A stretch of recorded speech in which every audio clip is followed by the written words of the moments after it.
আসসালামু আলাইকুম। Chemistry mega ক্লাসে তোমাদের সবাইকে স্বাগতম। আশা করি তোমরা সকলেই ভালো আছো। তো প্রথম সেমিস্টার দিনাজপুর থেকে যারা দেখতেছো, কালকে তোমাদের দিনাজপুর পলিটেকনিক ইনস্টিটিউটে তোমাদের কেমিস্ট্রি পরীক্ষা হবে। তো অনেকেই বলতেছে যে ভাইয়া কেমিস্ট্রি কীরকম প্রশ্ন হতে পারে, কত মার্কের হতে পারে। তো এই যে পরীক্ষাটা সম্পর্কে মানে বিস্তারিত আর কি তোমাদের আজকে আলোচনা হবে, এবং কালকে যেই প্রশ্নগুলো আসার মতো আর কি, যেগুলো তোমাদের পরীক্ষা দিতে পারে আর কি, রচনা থেকে, সংক্ষিপ্ত এবং অতিসংক্ষিপ্ত থেকে, তো সেই সব প্রশ্ন নিয়ে আজকে আমি তোমাদের আলোচনা করবো। আর আমি যেই প্রশ্নগুলো এখন করাবো বা তোমাদের দেখাই দিব এখানে, তোমরা জাস্ট এই প্রশ্নগুলোই দেখে যাবো আজকে, দেখবা যে কালকে 100% এগুলোর মধ্যেই তোমরা কম পাইছো, বুঝছো? তো আজকে ক্লাসটা খুবই গুরুত্বপূর্ণ। তোমরা বর্তমানে কে কে লাইভে যুক্ত আছো সবাই একটু কমেন্ট করে কনফার্ম করে দাও যে আজকে লাইভটা সব কিছু ঠিকঠাক আছে কিনা এবং ভয়েস ঠিক মতো শোনা যাচ্ছে কিনা। আর আর যারা আমাদের এখানে পড়ো অফলাইন বেসে, তারা একটু আমাদের যে প্রাইভেট গ্রুপগুলো আছে সেগুলোতে একটু শেয়ার করে দাও, সবাই যুক্ত হয়ে যাক।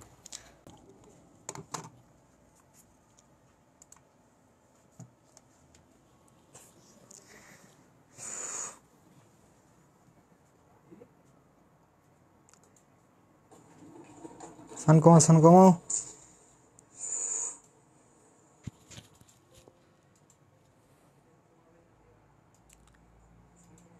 সবাই একটু শেয়ার করে দাও। সুইট।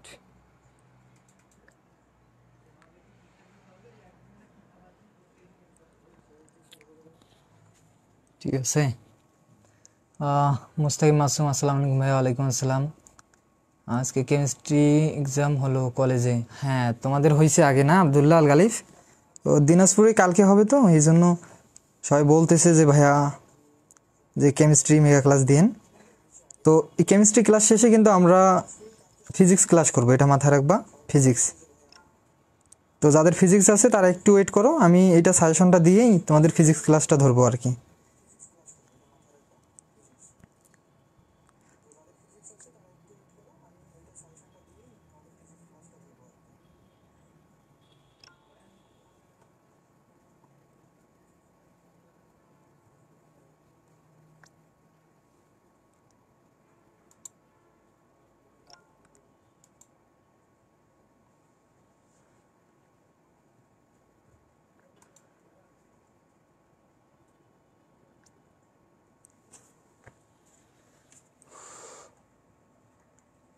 ভাইয়া ফিজিক্স ক্লাস কখন হবে? হ্যাঁ, একটু পরে হবে, এটা আগে শেষ করে দিই। কারণ কালকে যাদের ফিজিক্স আছে তাদের ফিজিক্স, আবার যাদের কেমিস্ট্রি আছে ফিজিক্স নাই, তো কালকে তাদের কেমিস্ট্রি হবে আর কি। তো আমার এখানে ফিজিক্সেরও স্টুডেন্ট আছে, আবার কেমিস্ট্রিরও স্টুডেন্ট আছে। তো এই জন্য আগে আমরা কেমিস্ট্রিটা শেষ করে দিই, দেন আমরা ফিজিক্সে চলে যাব। তো কেমিস্ট্রি আমি তোমাদের প্রশ্নগুলো জাস্ট লিখে দিচ্ছি, অতিসংক্ষিপ্ত, সংক্ষিপ্ত এবং রচনামূলক। যদি পারি দুই একটা প্রমাণও করাই দেবো, সমস্যা নেই।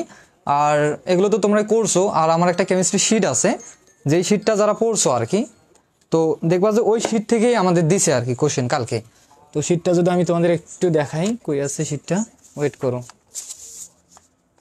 আচ্ছা, একটু লক্ষ্য করো এই শিটটা কার কার কাছে আছে বলো। এখান থেকে দেখো, সুন্দর করে দেখছো, মনে হয় না দেখা যাচ্ছে এখানে? তো তারপরে একটু দাঁড়াও, একটু তোমাদের দেখাই। এই কেমিস্ট্রি শিট যাদের কাছে আছে, আমাদের এখানে যারা পড়ো তাদের কাছে তো আশা করি যে সবার কাছে আছে। তো এই শিট থেকে আমি তোমাদের এখানে রচনামূলক এবং সংক্ষিপ্ত প্রশ্ন এখানে লিখে দিব। সেই প্রশ্নগুলো দেখবা কালকে ওগুলো পরীক্ষা আসছে আর কি, বুঝছো, এই শিট থেকে। আচ্ছা দেখো, আমি তোমাদের একটু দেখাই দিই আগে। দেখা যাচ্ছে? যদিও কালো দেখাচ্ছে মেবি। হ্যাঁ, দেখো এটা সুন্দর করে সবগুলোই কিন্তু রচনা সংক্ষিপ্ত সবগুলো দেওয়া আছে। তো যাই হোক, যাদের কাছে নাই, এটার পিডিএফ কিন্তু আমার কাছে আছে। যদি কারো প্রয়োজন হয় আমি ক্লাস শেষে তোমাদের এই শিটটার পিডিএফটাও দিয়ে দিব আর কি। আর আমাদের প্রাইভেট গ্রুপে মেবি আছে, ওখান থেকে তোমরা চাইলে কালেক্ট করে নিতে পারো। ডিপ্লোমা ইন স্টাডি সেন্টার, এবং আমাদের একটা মেসেঞ্জার গ্রুপ আছে, পাবলিক গ্রুপ আর কি, ডিপ্লোমা ইন স্টাডি সেন্টারে ফার্স্ট সেমিস্টার। তো তোমরা ওখানেও একটু খোঁজ করলেই পাবা, ওখানেও এই যে পিডিএফটা দেওয়া আছে বা এটা ছবি উঠাই দেওয়া আছে আর কি। আচ্ছা যাই হোক, কালকে কেমিস্ট্রি আসলে কত মার্কের প্রশ্ন হবে, কয় ঘন্টা হবে, এবং সংক্ষিপ্ত, অতিসংক্ষিপ্ত এবং রচনা কতগুলো প্রশ্ন থাকবে, আর কি কি প্রশ্ন থাকবে, এগুলো আমি এখন তোমাদের ডিটেলসে লিখে দেবো। তো সবাই কেমন আছো এইটা একটু জানাও। এটা কি? আচ্ছা, কই দাও দাও, শেয়ার করে দাও, তোমার আইডি দেবো। আচ্ছা, সব ঠিক আছে না? Mega class, chemistry mega class নাকি? আচ্ছা আচ্ছা দেখো, তোমাদের কালকে কেমিস্ট্রি কোশ্চেন হবে 30 মার্কের, মোট টোটাল হবে তোমাদের 30 মার্ক। এটা তো জানো নাকি, 30 মার্ক। তো তোমাদের ফার্স্ট অফ অল থাকবে অতি সংক্ষিপ্ত।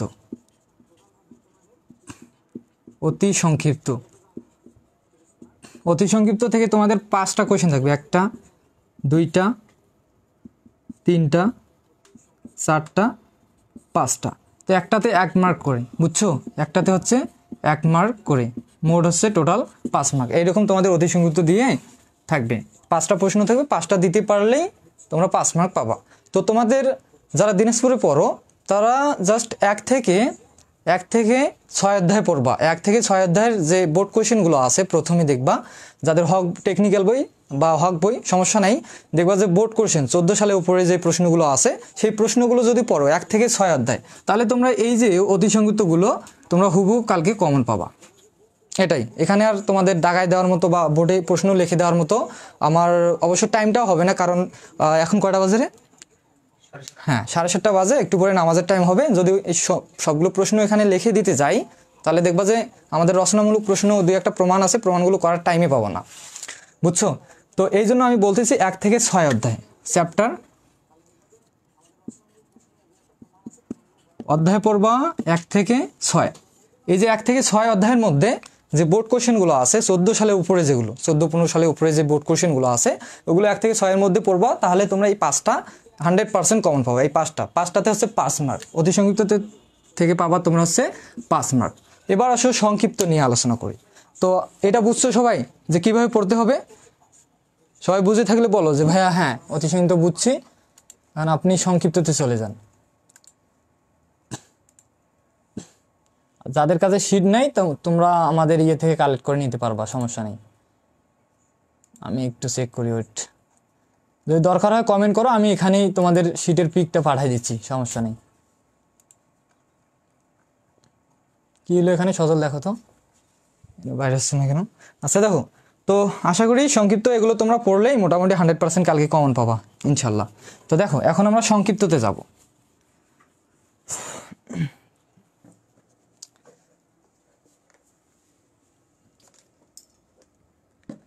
তো সংক্ষিপ্ত থেকে তোমাদের যে প্রশ্নগুলো থাকবে সেই প্রশ্নগুলো আমি লিখে দিচ্ছি, বুঝছো?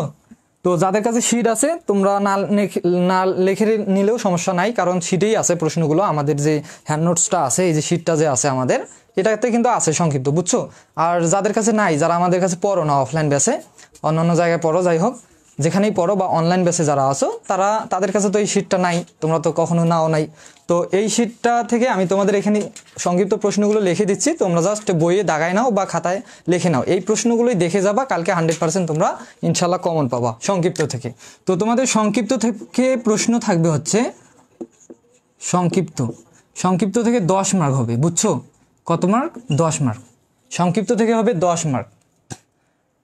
হ্যাঁ 5 দুগুণে 10, 5টা কোয়েশ্চেন থাকবে, 1টা 2টা 3টা 4টা 5টা, একটাতে 2 মার্ক করে, বুঝছো?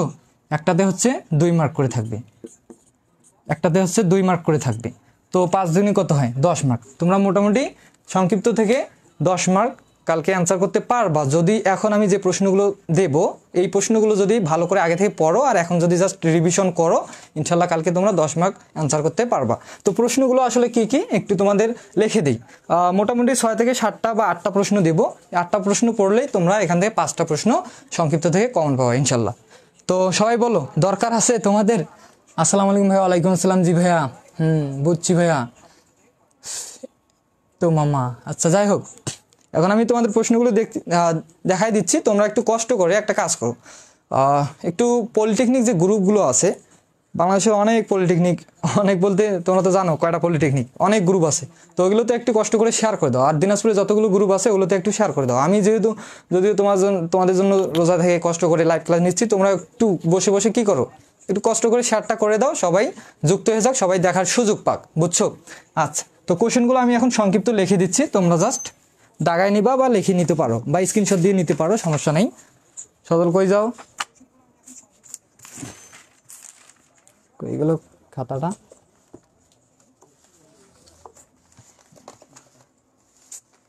একটা অবস্থা রে, মেজাজটা গরম না হয় কার।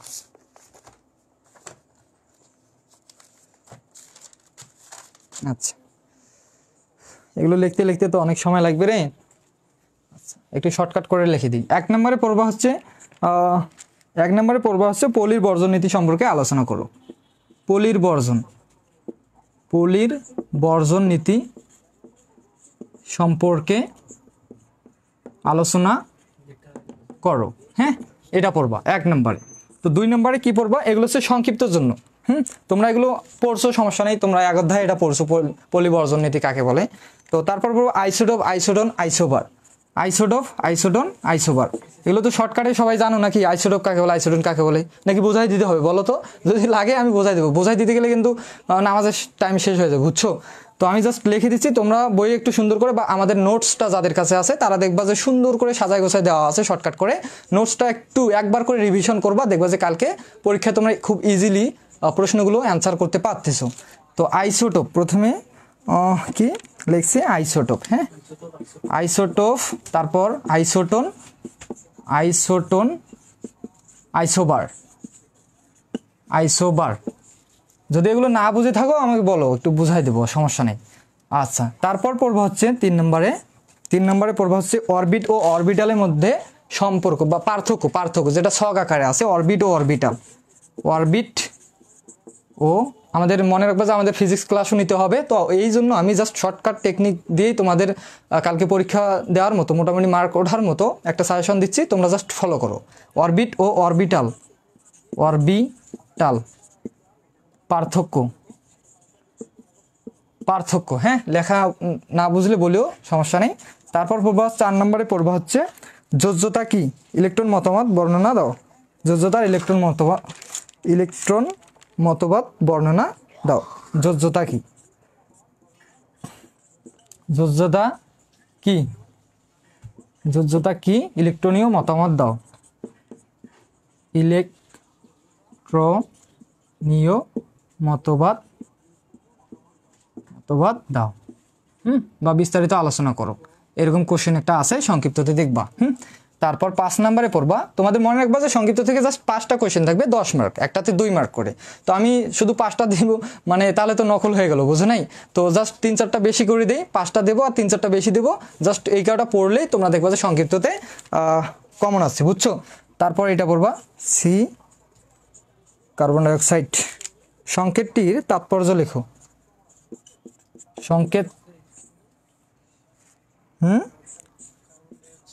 সংকেতটির তাৎপর্য লেখো,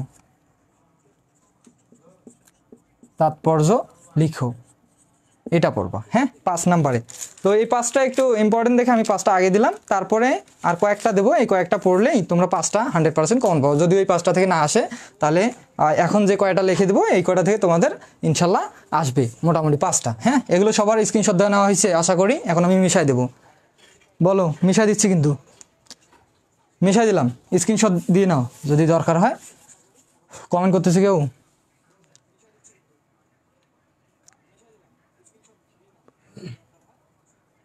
যাই হোক, আমি মিশা দিলাম, দেখো 5টা দিলাম আর 3 থেকে 4টা দেবো। আচ্ছা, দেখো পরম তাপমাত্রা বলতে কি বোঝায়। তারপর 6 নম্বর আছে পরম তাপমাত্রা। পরম তাপমাত্রা বলতে কি বোঝায়, পরম তাপমাত্রা বলতে কি বোঝায়। দেন পড়ব হচ্ছে সিগমা বন্ধন পাই বন্ধন কি, ব্যাখ্যা করো। খুব সহজ না? সিগমা বন্ধন পাই বন্ধন খুবই মজার একটা জিনিস। সিগমা বন্ধন পাই বন্ধন চিত্র দিয়ে সুন্দর করে, আমাদের নোটসটা যাদের কাছে আছে তারা দেখবা কত সুন্দর করে আমি সাজাই গোছায় লিখে দিচ্ছি, বুঝছো? তো সেখান থেকে তোমরা হুবহু যেভাবে লেখা আছে সেভাবে একটু কষ্ট করে লিখে দিবা। সিগমা বন্ধন পাই বন্ধন, সিগমা বন্ধন পাই বন্ধন কাকে বলে, কাকে বলে। আচ্ছা, তারপর পড়ব হচ্ছে সমযোজী বা আয়নিক বন্ধন কাকে বলে। সমযোজী বা আয়নিক বন্ধন, বন্ধন কাকে বলে। আচ্ছা, তারপর আরেকটা মোস্ট ইম্পর্টেন্ট যেটা এখন আমি যেটা লিখে দেবো, কালকে দেখবো যে 100% আসছে আমার মনে হয়, কারণ এই প্রশ্নটা প্রতিবারে আমি যখন থেকে পরীক্ষা দিচ্ছি কেমিস্ট্রি তখন থেকে দেখতেছি প্রতিবারে সংক্ষিপ্ত 2 মার্কের জন্য আসে। সেই কোশ্চেনটা হচ্ছে এটা, কটা হয়েছে রে? 6 7 8 9। আচ্ছা, ভি, হ্যাঁ VIX, VIX হবে রোমান চিহ্ন, কি হবে? IX হবে, IX 9 নম্বরে হবে কি IX, 10 নম্বরে হচ্ছে X, রোমান চিহ্ন। আচ্ছা, সব ক্ষারেই ক্ষারক, কিন্তু সব ক্ষারেই, খুবই একটা ইম্পর্টেন্ট প্রশ্ন, মোস্ট ইম্পর্টেন্ট, সব ক্ষারেই ক্ষারক, ক্ষারক, কিন্তু সব ক্ষারক ক্ষার নয়,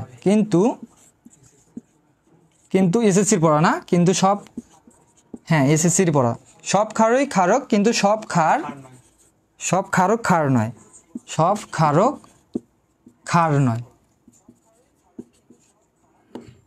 সব ক্ষারক ক্ষার নয়। দেখো, সব ক্ষারই ক্ষারক কিন্তু সব ক্ষারক আবার ক্ষার নয়, এই জিনিসটা মোস্ট ইম্পর্টেন্ট, কালকে দেখবা, মনে করো যে আসছে, বুঝছো? তো এই প্রশ্নটা সুন্দর করে পড়ে যাবা।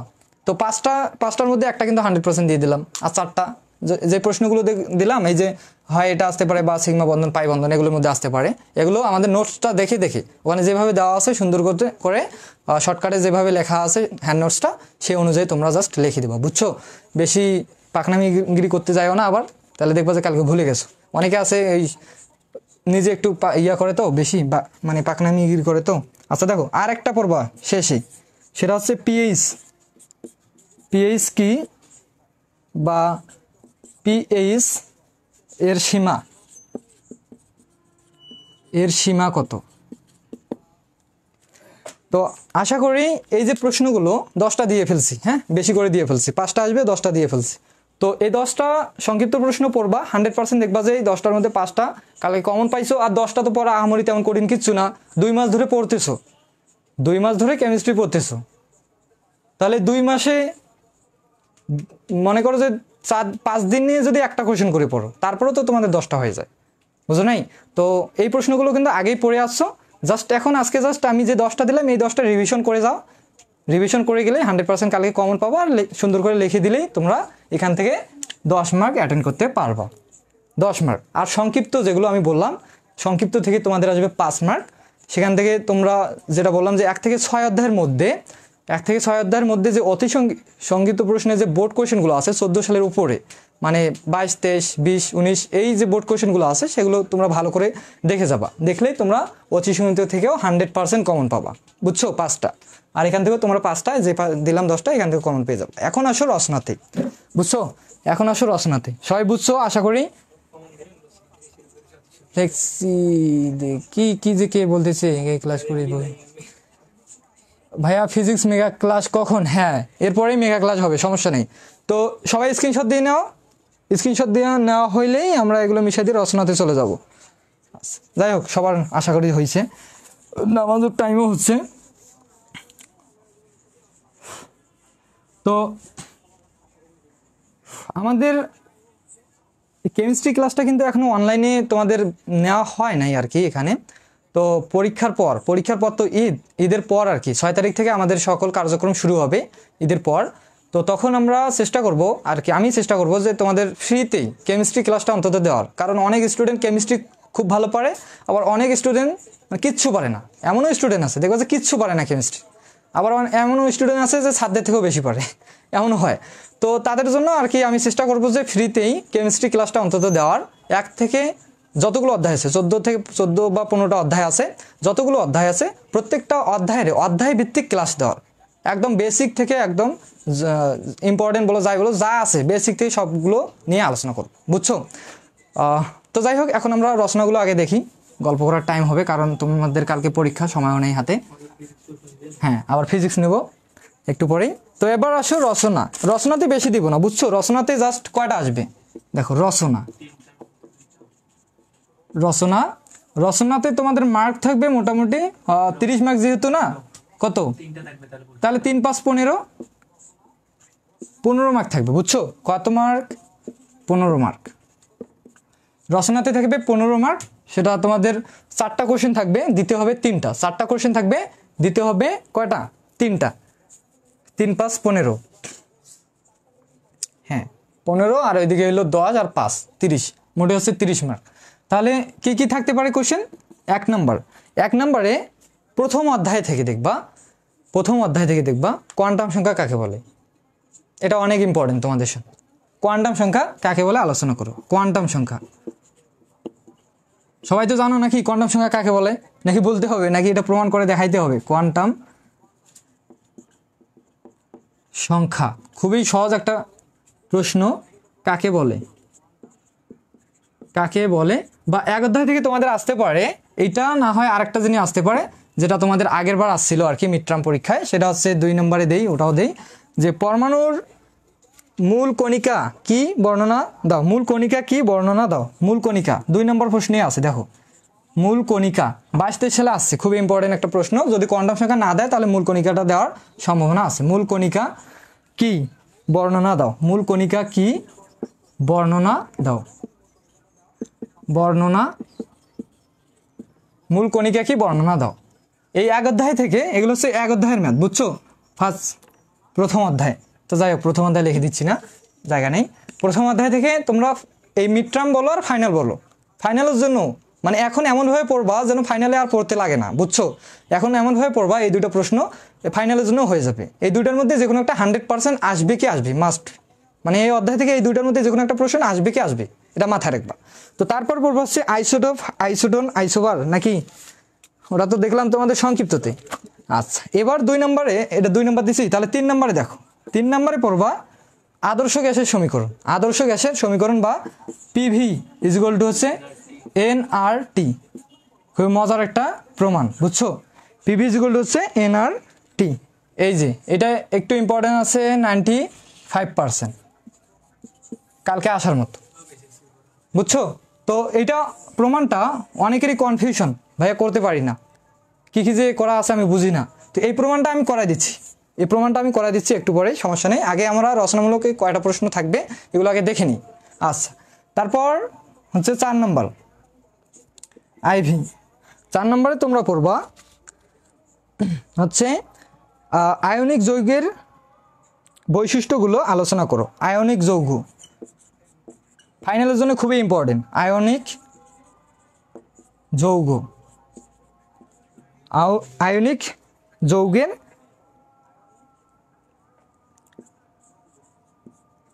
আয়নিক যৌগের বৈশিষ্ট্যগুলো আলোচনা করো।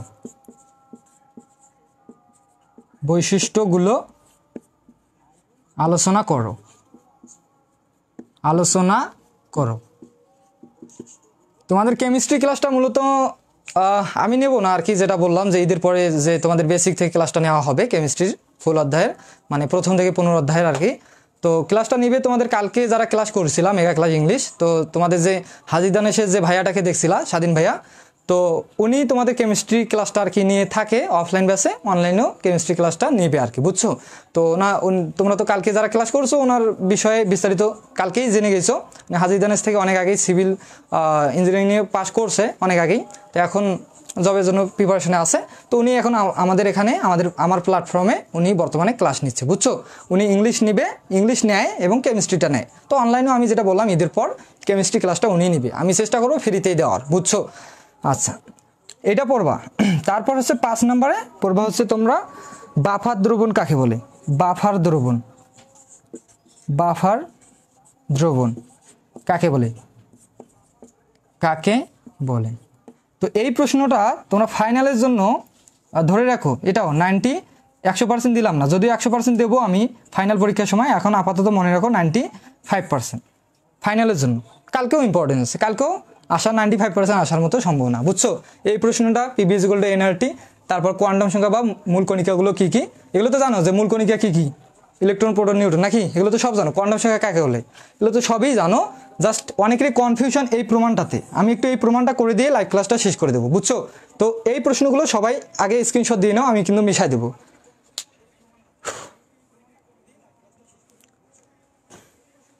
বলো বলো বলো। ও নাইস। সেন্স নাই। এই কিরে তোমরা কি কি কমেন্ট করতেছো বলো তো? কি শেয়ারটার করছো?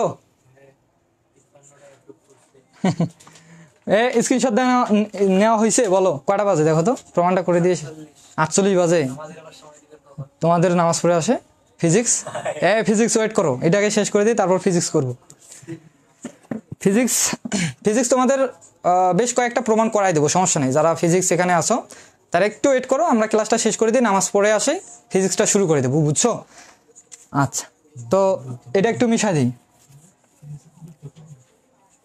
ফিজিক্সের গুরুত্ব কম, আর ফিজিক্সটা করতে একটু আমাদের টাইম লাগবে। এই কারণে, কারণ এখন তো আর টাইম নেই, কারণ নামাজের সময় হয়ে গেছে, প্রায় আজান দিচ্ছে। তো টাইমটা লাগার কারণে আমি নামাজের পর শুরু করব, যতক্ষণ পারি আমরা যতগুলো প্রমাণ আছে করব। তোমরা জাস্ট দেখবার, রিভিশন হয়ে যাবে। কালকে রিভিশন হয়ে গেলে কালকে দেখবা যে প্রশ্ন যখন লিখতে শুরু করবা তোমার কাছে খুব ইজি মনে হবে লিখতে গিয়ে, বুঝছো? তো এখন আমরা এই প্রমাণটা করব, PV is equal to nRT, আদর্শ গ্যাসের সমীকরণ। এই প্রমাণটা প্রতিপাদন করো। আদর্শ গ্যাসের সমীকরণ রচনা। আদর্শ গ্যাসের সমীকরণ। কেমিস্ট্রি ক্লাসটা মূলত আমি নেই না, কারণ এই কারণে যদি সব ক্লাসে নেই, একটা প্ল্যাটফর্মে যদি আমি সবাই নেই, যদি অলরাউন্ডার হই তাহলে হবে, মানুষ মানবে না, বুঝছো? এই জন্য আমি কেমিস্ট্রি ইংলিশটা যদিও আমি পারি, তারপরও আমি এগুলো নেই না। তো এখন ভাইয়া না থাকার কারণে ক্লাসটা নিতে হচ্ছে আমাকে, বুঝছো?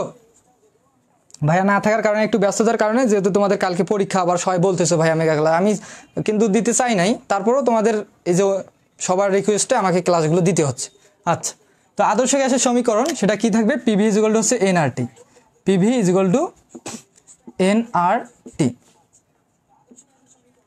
আচ্ছা, পিভি ইজ ইকুয়াল টু হচ্ছে এনআরটি, এটা দেখবো। তো তোমরা এই যে প্রমাণটা দেখবা যে তৃতীয় অধ্যায়ে কিন্তু আছে। তো তোমরা তৃতীয় অধ্যায়ে তোমরা কি চার্লসের সূত্র, অ্যাভোগাড্রোর সূত্র, দেন আর কার সূত্র পড়ছিলা? বলবা যে ভাইয়া আর কার সূত্র পড়ছি? বয়েলের সূত্র। তোমরা বয়েলের সূত্রে একটা প্রমাণ আছে। বয়েলের সূত্রটা কি ছিল?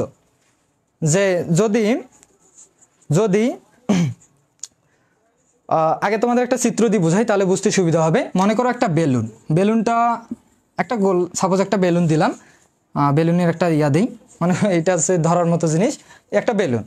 এই বেলুনে যদি তুমি কিছু গ্যাস দাও, তো গ্যাসটার যে কণাগুলো আছে, ক্ষুদ্র ক্ষুদ্র ক্ষুদ্র ক্ষুদ্র যে কণাগুলো থাকবে, বলো যে ভাইয়া এই কণাগুলোর এই দিকে, মানে বেলুনটাকে কি করবে, বেলুনের দিকে কি করবে, কণাগুলো চাপ প্রয়োগ করবে। তো একটা ঠিক সেই সময়ে কি হবে ভাইয়া? বলবা যে একটা গতিশক্তি বা কাইনেটিক এনার্জি যেটাকে বলা হয়, একটা গতিশক্তি কাজ করবে। তো গতিশক্তিটা কাজ করার কারণে বেলুনটা কি আস্তে আস্তে বড় হবে। যখন তুমি গ্যাসটা দিলা আর কি, একটা আবদ্ধ বেলুনে তুমি কিছু গ্যাস দিলা, দেওয়ার পর যে কণাগুলো থাকবে এই কণাগুলো কি করবে, ছোটাছুটি করবে। তো তখন একটা গতিশক্তি কাজ করবে। সেই গতিশক্তিটা কাজ করার কারণে বেলুনটা আস্তে আস্তে কি হবে, বড় হতে শুরু করবে। তো এই যে গ্যাসটার অবশ্যই আয়তনটা কি হচ্ছে, একটা আয়তন থাকবে। কি থাকবে ভাইয়া? বলবো যে আয়তন, ভলিউম ভি, আয়তন থাকবে। গ্যাসটার কি থাকবে? আয়তন থাকবে। এই আয়তন আবার চাপের সাথে সম্পর্ক আছে, চাপ, প্রেশার। আয়তন বাড়তেছে, বাইরের প্রেশারটা যদি কি থাকে, বাইরের প্রেশার, এই বাইরে থেকে যদি একটা প্রেশার তো অবশ্যই থাকবে। বলবো যে ভাইয়া বেলুনটা যখন ভেতর থেকে যখন কি আয়তনটা বৃদ্ধি পাচ্ছে, তখন বেলুনটা কি বড় হচ্ছে। তো বাইরে থেকে একটা কি বাধা আছে না, একটা প্রেশার কাজ করবে না, চাপ কাজ করবে না। তো বাইরের চাপটা যখন বৃদ্ধি পাবে, এই যে গ্যাসের আয়তনটা কি কমবে না? বলবো যে ভাইয়া বেলুনটা ছোট হবে। আবার যখন তোমার বেলুনটা বড় হবে, আয়তনটা কি বৃদ্ধি পাবে যখন, তখন কি বাইরের চাপটা মনে করে কি কমবে, এটাই তো। তো এই যে আয়তনটা, গ্যাসের যে আয়তনটা, এটা প্রেশার, চাপের সাথে একটা সম্পর্ক অবশ্যই আছে। আয়তনটা কি চাপের সাথে একটা সম্পর্ক রয়েছে। আবার তোমরা সাধারণত যারা ছোটবেলায় খেলাধুলা করছো জানো, ফুটবল খেলছিলা, ফুটবলে যদি হাওয়া কম থাকে, ফুটবলটা যদি বাতাস কম থাকে, আমরা সাধারণত কি করেছিলাম, মূলত আমিই করছিলাম যে রোদে রেখে দিয়েছিলাম। রোদে কিছুক্ষণ রাখার পর বলটা কি হয়েছিল, একটু বড় হয়েছিল, মানে ভেতরে একটু হাওয়া প্রবেশ করে একটু বড় হয়েছিল। তো এটা কি কারণে হয়? একটা বাইরে একটা টেম্পারেচার আছে, তাপমাত্রা আছে, তো এই যে তাপমাত্রা টি, এই টি আবার ভলিউমের সাথে একটা সম্পর্ক রয়েছে, একটা কি আছে, একটা তাপমাত্রা কি আছে, এই আয়তনের সাথে একটা সম্পর্ক আছে। তো এই সম্পর্কগুলো কিভাবে আছে আমরা একটু দেখব। তারপর এই যে তুমি এখানে যে গ্যাসগুলো দিছো, এই গ্যাসগুলো কিছু মোল সংখ্যা আছে। তো মোল সংখ্যাকে কি দ্বারা প্রকাশ করা হয়, তোমরা তো পড়ছো নাকি? কি দ্বারা বলো তো ভাইয়া? এন দ্বারা। মোল সংখ্যাগুলোকে কি দ্বারা প্রকাশ করা হয়? এন দ্বারা। এই যে মোল সংখ্যাটা, এখানে যে মোল সংখ্যা, গ্যাসে যে যতগুলো মানে গ্যাস, একটা গ্যাস দিছো, গ্যাসে কিছু মোল সংখ্যা আছে, মোল সংখ্যাগুলো যদি বৃদ্ধি পায় তাহলে আয়তনটাও বৃদ্ধি পাবে। তো মোল সংখ্যা যদি বৃদ্ধি পায় আয়তনও বৃদ্ধি পাচ্ছে না? এখানে যত মোল সংখ্যা, যত গ্যাস হবে, গ্যাসের মোল সংখ্যা হবে, তত বেলুনটা বড় হবে, তাহলে গ্যাসের আয়তনটা কি বৃদ্ধি পাবে। তো এই আয়তনের সাথে আবার মোল সংখ্যা কিভাবে সম্পর্কযুক্ত, এটাই হচ্ছে তোমাদের এই প্রত্যেকটা জিনিস ভির সাথে কিভাবে সম্পর্কযুক্ত, এটাই হচ্ছে তোমাদের আদর্শ গ্যাসের সমীকরণ, সেটা হচ্ছে PV is equal to nRT. তো এই যে আয়তনের সাথে প্রেসার কিভাবে সম্পর্ক, এটা যদি জানতে চাও তাহলে তোমাকে বয়েলের সূত্র দেখতে হবে। বয়েলের সূত্র, বয়েলের সূত্র, ইনি কিন্তু একটা বিজ্ঞানী, বুঝছো? তো ওনার নামকরণ দিয়ে বয়েলের সূত্রটা তৈরি হয়েছে। তো এই যে আয়তন চাপের সাথে কিভাবে সম্পর্ক, এটা বয়েল বলছে, যদি তাপমাত্রা স্থির থাকে, তাপমাত্রা এখানে কি আছে? স্থির, কনস্ট্যান্ট, ধ্রুবক। তাপমাত্রা যদি স্থির থাকে তাহলে প্রেসার চাপ যদি বাড়ে আয়তন কমবে, চাপ বাড়লে আয়তন কমবে। বাইরে থেকে চাপ বাড়াও, বেলুনটা ছোট হবে। তার মানে কি, বেলুন ছোট হলে কি আয়তনটা কমবে। তাহলে চাপ বাড়লে আয়তন, স্থির তাপমাত্রায় চাপ বাড়লে আয়তন কমবে। তার মানে দুইটা বিপরীত, ইনভার্স। মানে আমরা লিখতে পারি এইভাবে, ভি সমানুপাতিক 1/p, মানে ব্যস্তানুপাতিক যেটাকে বলা হয়। সমানুপাতিক হলে কি হইতো বলো তো ভাইয়া? মানে চাপ যদি বাড়তো আয়তন যদি বাড়তো তাহলে এটা হইতো, কিন্তু এখানে দেখতেছি চাপ যদি বাড়াও আয়তন কি হবে? কমবে। তার মানে দুইটা বিপরীত। তাহলে আমরা লিখতে পারি ভি সমানুপাতিক 1/p। তার মানে আমরা এখানে বয়েলের সূত্রটা লিখবো। আগে কি লিখবো? সুন্দর করে, তোমরা পরীক্ষার খাতায় সুন্দর করে দিবা, একটা শর্টকাট, একটা ছোট একটা প্রমাণ। এই প্রমাণটার জন্য কিন্তু তোমাদের ফাইনালে আসার যদি আসে তাহলে তোমাদের কিন্তু 8 মার্ক, বুঝছো? তো একটু ভালো করে দিতে হবে। বয়েলের সূত্র অনুযায়ী, বয়েলের সূত্র অনুযায়ী, বয়েলের সূত্র অনুযায়ী লিখবা, স্থির তাপমাত্রায় কোনো গ্যাসের উপর প্রযুক্ত চাপ, যদি চাপ বৃদ্ধি পায় তাহলে ওই গ্যাসের আয়তন কমবে। এই সংজ্ঞাটা সুন্দর করে এখানে লিখবা। এই যে আমার যে শীটটা আছে, এই শীটটাতে দেখো, যদিও তোমাদের এখানে মনে হয় ক্যামেরাতে দেখা যায় কিনা, তারপরে একটু লক্ষ্য করো, আমি যে কথাগুলো বলতেছি এই কথাগুলো সুন্দর করে এক পেজেই দেওয়া আছে। দেখো, স্থির তাপমাত্রায় নির্দিষ্ট ভরের কোনো গ্যাসের আয়তন ওই গ্যাসের উপর প্রযুক্ত চাপের কি ব্যস্তানুপাতিক। তার মানে কি, চাপ বাড়লে আয়তন কমবে, চাপ কমলে আয়তন বাড়বে, দুইটাই কি ব্যস্তানুপাতিক। তাহলে আমরা এটা লিখতে পারি যে ভি, এটা একটু আমি উপরে লিখি, সংজ্ঞাটা লেখার পর লিখবা ভি সমানুপাতিক 1/p। 1 নম্বর সমীকরণ দিবা, দেওয়ার পর লিখবা এখানে স্থির কি ছিল ভাইয়া? বলবা যে ভাইয়া এখানে তাপমাত্রা কি ধ্রুবক বা স্থির টেম্পারেচার, স্থির কি তাপ। আচ্ছা, স্থির যখন কি টি ধ্রুবক, স্থির যদি টি দাও তারপরও হবে, আর যদি নোটে যেভাবে আছে যখন টিটা হচ্ছে কনস্ট্যান্ট, যখন টি হবে ধ্রুবক বা কনস্ট্যান্ট একই জিনিস। আচ্ছা, যখন কি হবে? তাপমাত্রা স্থির থাকবে, চাপ বাড়লে আয়তন কমবে, চাপ কমলে আয়তন বাড়বে। এটা হচ্ছে বয়েলের সূত্র, বুঝছো? আচ্ছা, এবার আসো এই যে আয়তন তাপমাত্রার সাথে কিভাবে সম্পর্ক, তো এইটা জানার জন্য তোমাকে পড়তে হবে চার্লসের সূত্র। এই যে এইটা যে কিভাবে এটা সম্পর্ক হইলো না, এটা কিন্তু আছে প্রমাণ। হ্যাঁ, ওগুলো বিস্তারিত প্রমাণ এখন করতে গেলে সময় পাবা না, কারণ ওগুলো তোমাদের পরীক্ষায় আসেও না, লাগবেও না, তোমাদের জাস্ট এই প্রমাণটা লাগবে। তাহলে এখন আমরা দেখব যে এই যে আয়তন তাপমাত্রার সাথে কিভাবে সম্পর্ক, তো এটা দেখতে গেলে তোমাদের চার্লসের সূত্রটা পড়তে হবে। তো চার্লস সাহেব কি বলছে একটু লক্ষ্য করো এখানে। চার্লসের সূত্র অনুযায়ী, হ্যাঁ, চার্লসের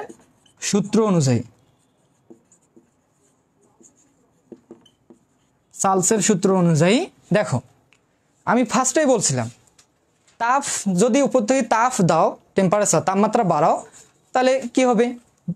একটা বল দিয়ে উদাহরণ দিয়েছিলাম, বলটা কি বড় হবে। তো তাপ দিলে বেলুনটা অবশ্যই বড় হবে। তাপ বলতে ফিরে আগুনে পোড়াই দিও না, তাহলে বেলুন কিন্তু এমনিতে পুড়ে যাবে, বুঝছো? তেমনি স্বাভাবিক তাপমাত্রা যদি বৃদ্ধি পায় তাহলে বেলুনটাও কি হবে, বৃদ্ধি পাবে। তাহলে বেলুনটা বৃদ্ধি পাওয়া মানে কি, এখানে যে গ্যাসের আয়তনটা, গ্যাসের যে আয়তনগুলো আছে, আয়তনগুলো কি হবে, বৃদ্ধি পাবে। তার মানে তাপ বাড়লে আয়তন বাড়বে, তাপ কমলে আয়তন কমবে। কিন্তু একটা জিনিস স্থির রাখতে হবে, চাপটা কি, চাপটাকে তখন স্থির রাখতে হবে, স্থির চাপে, বুঝছো, স্থির চাপে। এই কথাগুলো এখানে সুন্দর করে লিখবা, লেখার পর লিখবা যে ভি সমানুপাতিক টি। তাহলে কি স্থির থাকবে বলো তো, যখন যখন স্থির থাকবে তোমার পি, পি থাকবে স্থির বা ধ্রুবক, কনস্ট্যান্ট। পি যখন কনস্ট্যান্ট হবে, পি যখন কি হবে, কনস্ট্যান্ট হবে বা স্থির থাকবে, তখন তাপ বাড়লে আয়তনও বাড়বে, তাপ কমলে আয়তন কমবে। এটাই, বুঝছো। এবার আসো, এই যে ভলিউম, মোল সংখ্যা, এখানে যে গ্যাসগুলো আছে, গ্যাসের যে মোল সংখ্যাগুলো আছে, এই মোল সংখ্যার সাথে কিভাবে সম্পর্ক, এটা যদি পড়তে চাও তাহলে তোমাকে পড়তে হবে কার বয়েলের সূত্র গেছে, চার্লসের সূত্র। এখন পড়তে হবে তোমাকে অ্যাভোগাড্রোর সূত্র। অ্যাভোগাড্রো আসলে কি বলছে একটু লক্ষ্য করো, এখানে একটু লিখে দিই, অ্যাভোগাড্রোর সূত্র। অ্যাভোগাড্রোর সূত্র অনুযায়ী, হ্যাঁ, অ্যাভোগাড্রোর সূত্র অনুযায়ী দেখো, যখন এখানে একটু লক্ষ্য করো, যখন চাপ এবং তাপমাত্রা দুইটাই স্থির থাকবে, দুইটাই স্থির থাকবে, দুইটাই যখন স্থির থাকবে, তখন যদি তুমি গ্যাসের মোল সংখ্যাগুলোকে বৃদ্ধি করো, মোল সংখ্যাগুলোকে বৃদ্ধি করো, তখন অবশ্যই আয়তনটা কি বৃদ্ধি পাবে, মানে বেলুনটা বড় হবে। বেলুন বড় হওয়া মানে কি, আয়তন বড়। তার মানে স্থির কি কি থাকবে, পি এবং প্রেসার এবং তাপমাত্রা।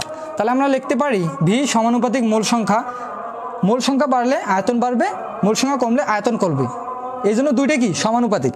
এখানেও তাপমাত্রা বাড়লে আয়তন বাড়ছে, তাপমাত্রা কমলে আয়তন কমছে, এই জন্য এটা সমানুপাতিক। কিন্তু এখানে প্রেসার বাড়লে, বাইরে থেকে চাপ দিলে আয়তন কমবে, মানে চাপ দিচ্ছ, চাপ বাড়লে আয়তন কমতেছে, এই জন্য এটা ছিল মানে ব্যস্তানুপাতিক। এটাই তো।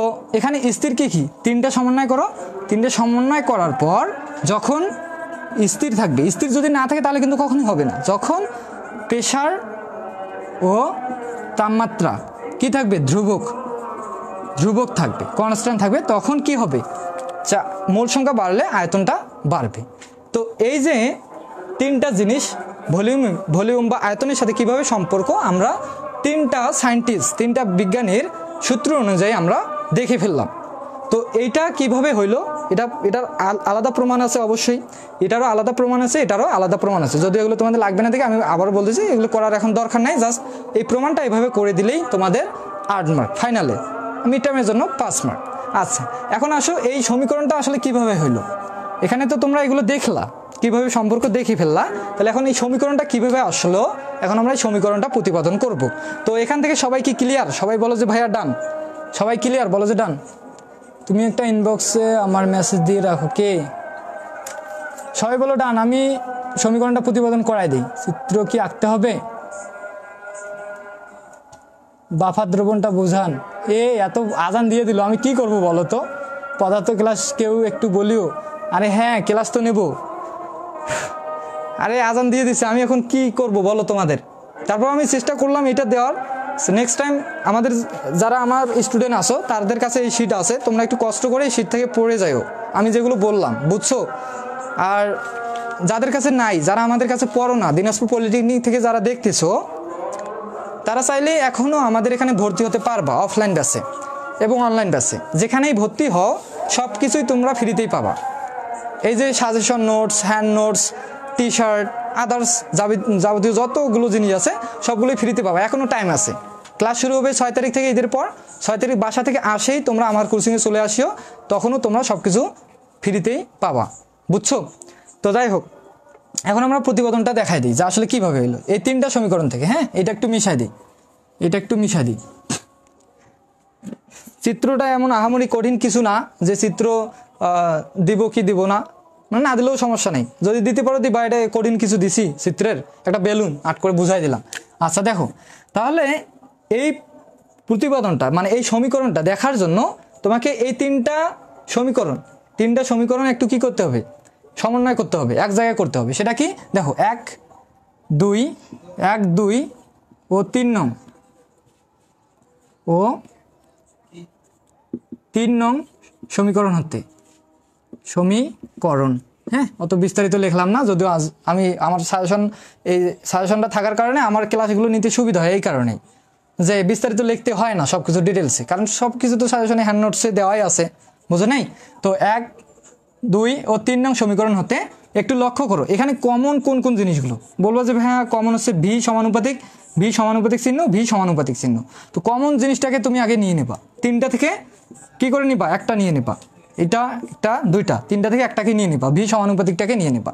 তারপর এই যে ভিন্ন ভিন্ন যে জিনিসগুলো আছে এই ভিন্ন ভিন্ন জিনিসগুলোকে জাস্ট গুণ করে দিবা। এখানে কি আছে ভাইয়া 1/p ইনটু তারপর কি আছে টি ইনটু তারপর কি আছে n, এগুলোকে জাস্ট কি করে দিবা, গুণ করে দিবা। যেগুলো আলাদা সেগুলোকে গুণ, যেগুলো কমন জিনিস সেগুলোকে এক জায়গায় করবা, একটা করবা, এটাই। আচ্ছা, তো আমাদের দেখাইতে হবে এই যে সমান চিহ্ন নিয়ে আসতে হবে, সমান চিহ্ন দিয়ে দেখাইতে হবে। তো এই সমানুপাতিক চিহ্নটাকে উঠাই দিয়ে একটা তোমাকে ধ্রুবক নিয়ে আসতে হবে, বুঝছো? তো এই আদর্শ গ্যাসের ক্ষেত্রে তোমাদের ধ্রুবকটা হচ্ছে আর একটি হচ্ছে কি আর সমানুপাতিক ধ্রুবক, বুঝছো? তো তোমরা এই চিহ্নটাকে সমানুপাতিকটাকে ওঠাই দিয়ে একটা সমান চিহ্ন দিবা, দিয়ে মোলার গ্যাস দ্রবক যেটাকে বলা হয় আর সমানুপাতিক ধ্রুবক, সেই আরটাকে নিয়ে আসবা। তারপর এখানে যে 1/pটা আছে এই 1/pটা লিখবা। তারপর এখানে কি আছে টি আছে, তারপর এখানে এন আছে, এনগুলোকে লিখে রাখবা। হ্যাঁ, তারপর একটু ক্যালকুলেশন করলে দেখো কি হয়ে যায়। এই পিটা দেখো নিচের পি থাকলো, আরটা উপরের সাথে গুণ করলে আরই হয়, টিটা উপরের সাথে গুণ করলে টি হয়, এনটা কি এনে থাকে যায়। তো একটু সাজায় গোছায় যদি লেখো, আমাদের প্রমাণ কিন্তু হয়ে গেছে, একটু সাজায় গোছায় লিখলে এটা চলে আসবে। কীভাবে ভাইয়া, এই যে পিটা এইদিকে কি আছে, বললো যে ভাইয়া ভাগ আছে এইদিকে নিয়ে আসেন, তাহলে কি হয়ে যাবে, গুণ হয়ে যাবে। তাহলে পি ভি ইজিক্যাল টু আমরা লিখতে পারি না এনটাকে আগে লিখলাম আর টি, তাহলে দেখো তো মিলছে। এটাই হচ্ছে তোমাদের আদর্শ গ্যাসের সমীকরণের প্রতিপাদক, এটাই হচ্ছে তোমাদের আনসার। তো আশা করি জিনিসটা বুঝছো। যদি কারো বুঝতে অসুবিধা হয় তোমরা একটু কমেন্ট করো, জানাও যে এই লাইন বা ওই লাইন, যে লাইনের সমস্যা আমাকে একটু জানাও, আমি তোমাদের আবার রিপিট করাই দেবো, বুঝছো? আচ্ছা।